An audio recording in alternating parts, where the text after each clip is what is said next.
En matière de cadeaux de Noël, en cette fin d'année, nous savons déjà qui est le plus gâté. C'est Donald Trump, évidemment.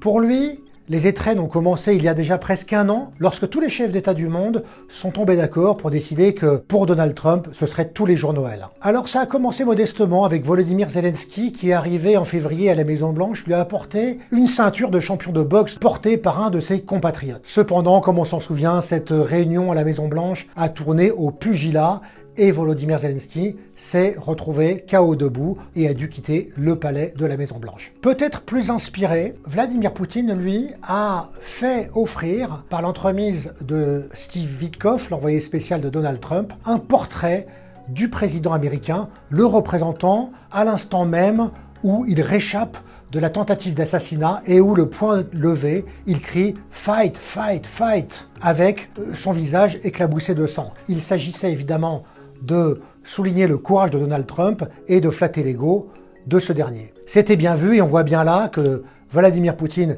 et les Russes ont bien étudié la psychologie du président. À l'automne, en tournée au Japon et en Corée du Sud, le président américain a reçu d'une part un sac de golf contenant un putt, un club de golf ayant appartenu au Premier ministre japonais Shinzo Abe, qui était, avant son assassinat, un ami du président américain. Et en Corée du Sud, il a reçu une magnifique couronne d'apparat, ou plus exactement une réplique, datant de l'époque où les rois de Corée la portaient sur leur tête. Mais évidemment, le plus beau cadeau, c'était le Boeing 747 au mois d'avril. Tout le monde se souvient que les Qataris ont offert au président américain un quadri-réacteur destiné à remplacer l'un des deux Air Force One, et cet avion est actuellement en contrôle technique au Texas et sera mis en circulation l'année prochaine. Il est piquant de se souvenir que théoriquement les présidents américains ne doivent pas recevoir de cadeaux excédant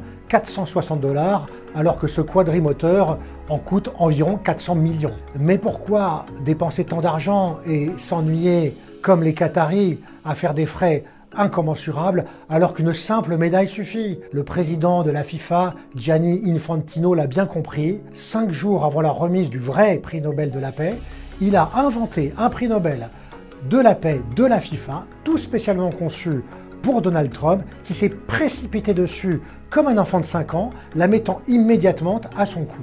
Alors si vous voulez en savoir plus, retrouvez l'intégralité de mon article dans l'Express.